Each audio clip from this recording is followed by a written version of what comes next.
নীল নদের পানি বছরে একবার শুকায় যায়। শুকাইলে কি করতে হয়? মিশরের নারী সুন্দর বেশি, সেই জন্য ওইখানে সবচেয়ে সুন্দরী নারীটাকে নদীর মাঝখানে বলি দিতে হয়। বলি দিলে আবার পানি কি হয়ে যায়? উঠে যায়। এটা প্রতি বছর এক একটা নারীকে বলি দিতে হয়। এখন মিশরে যখন মুসলমানদের দখলে, তখন সবাই এসে বললেন নীল নদের পানি শুকিয়ে গেছে। এখন গভর্নর বলছে কি করতে হবে? সে মিশরের এক সুন্দর নারীকে বাছাই করে তাকে নদীর মাঝখানে বলি দিলেই পানি কি হয়ে যাবে? উঠে যাবে। আশ্চর্য হয়ে গেলেন, পানির জন্য নারী বলি, এটা ইসলাম কখনো অনুমোদন দেয় না। আমি পারবো না, সে না পারলে তো আমরা মারা যাব। কারণ মিশর সহ 7টি দেশ শুধুমাত্র একটা নদীর পানি দিয়ে চলে, ওই নদীর নাম নীল নদী। এখন মিশরের মানুষ বলছেন বলি না দিলে কেমনে?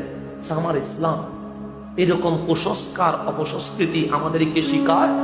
এখন মানুষ গরম হয়ে যাচ্ছে, বলছে আপনি যদি বলি দেওয়ার ব্যবস্থা না করেন, নীল নদ তো শুকিয়ে গেছে, এরকম যদি পানির ব্যবস্থা না হয়, পুরো মিশরে মানুষ মরে চতুর্দিকে হাহাকার হয়ে যাবে। কোন টেনশনে পড়ে গেলেন, কি করবেন কি করবেন?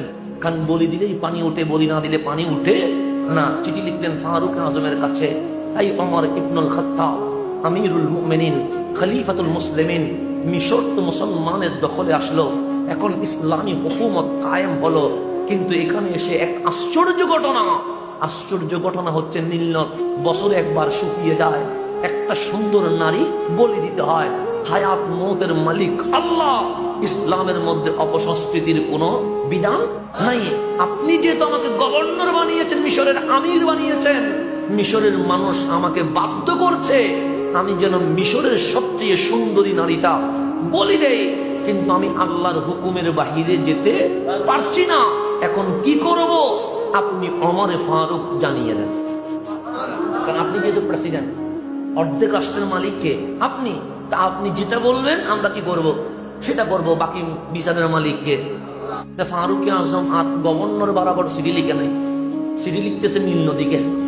মানুষ কখনো নদীকে চিঠি লিখে, পানিকে চিঠি লিখে, কিন্তু ফারুক আজম লিখতেছেন এই নাহারে নাই, এই নীল নদী শোন, আনা আমিরুল মুমিনিন খলিফাতুল মুসলিমিন ওমর ইবনুল খাত্তাব বলছি, তুই নদী যদি আল্লাহর হুকুমে প্রবাহিত হস, অবশ্যই আমার চিঠি পাওয়া মাত্রই পানি উঠতেই হবে।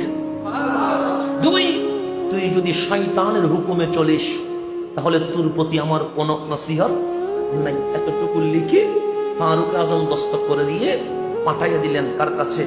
মিশরের গভর্নরের কাছে। মিশরের গভর্নর সিটি বডি অবাক, মানুষ সিটি লিখে গভর্নরের কাছে, উনি সিটি লিখছে কার কাছে? নীল নদীর কাছে। আশ্চর্যজনক কথা, আমাদের সিটি দিলে কি আর পানি উঠবে? যা, অসুবিধা নাই, যেহেতু খলিফাতুল মুসলিমিন বলেছে এখানে আমার কোনো কথা নাই, সিটিটা আমি নীল নদীতে দিয়ে আসি। মাঝখানে গিয়ে বরাবর যেখানে নারী বলি দিতে হয়, সেখানে এখন একটা বিশাল মিনার করে রাখছে।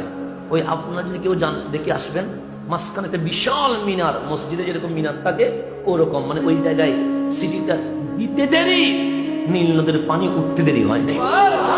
5 বছর মিশরে ছিলাম, নীল নদের পানি কখনো কমতে দেখি নাই, বরঞ্চ প্রয়োজনে বাড়তে দেখেছি।